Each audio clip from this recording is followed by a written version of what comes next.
इकट्ठे हुए हैं ये भाई, ये इस मेहनत का, इस 1255 का जो जमीन दिलाने काम किया है, ये हमारे डॉक्टर अरविंद शर्मा की मेहनत है। और देखिए, हम काफी वर्षों की जो बात थी, हम कोशिश करते आ रहे थे, लेकिन ये समय आज आया है जो कि हमारे मंत्री जी ने हमारे सीएम साहब से कह करके और ये जमीन दिलाई है।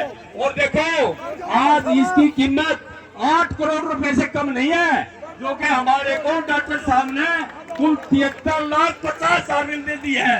कितनी बड़ी बात है। और देखो, ये झज्जर नहीं, रोहतक के अंदर भी देखो विद्याधरी का कितना बड़ा प्रावरण है, उसका जो पैसा लग रहा है वो हमारे डॉक्टर साहब की मेहनत से लग रहा है। और 4 एकड़ जमीन जो कि भगवान परशुराम स्मृति पार्क के लिए दी है, अभी आपको विधानसभा में डॉक्टर साहब ने बोला था, और हमारे सीएम साहब ने 2 दिन के बाद उसको डिक्लेयर कर दिया।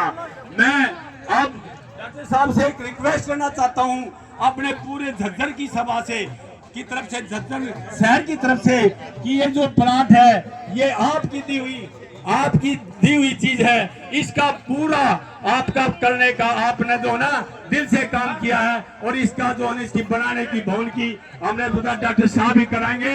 हम डॉक्टर साहब का पूरी झज्जर की तरफ से बार बार धन्यवाद करते हैं। भाई, समय का अभाव होते हुए हमें देखिए, हमारे विधायक जी कुलदीप जी तो हमारे भी वो पहुंचे हैं, इनका बार बार धन्यवाद है। कुलदीप वत्स जी विधायक कॉलोनी हमारे बीच पहुंचे हैं। स्वागत का बेटी इनको स्टेज पर लेकर आई, उनका भाई ईश्वर जी और दलपत के साथ पहुंचे हैं, इनका हम बार बार धन्यवाद करते हैं। संस्था के महासचिव संत सुरेती से निवेदन करूंगा कि वो मांग पत्र पढ़े, केवल 1 मिनट जो है।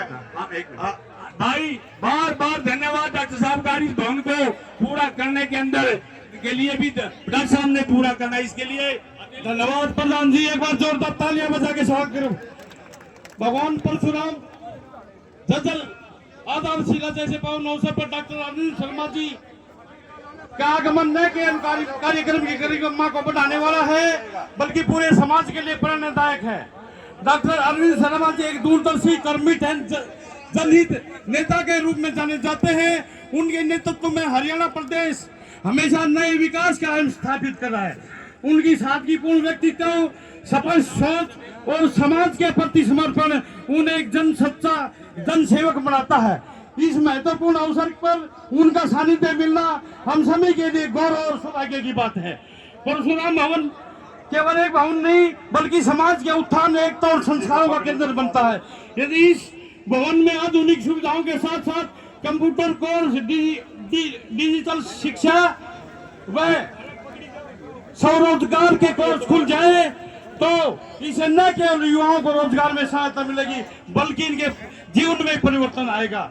हम विनोदपूर्ण माननीय मंत्री जी से, हरियाणा सरकार से आग्रह करते हैं, भगवान परशुराम भवन को एक मल्टी डेवलपमेंट सेंटर के रूप में विकसित किया जाए। इसके लिए वह दौरे की जमीन का स्थायी समाधान किया जाए। आपके मार्गदर्शन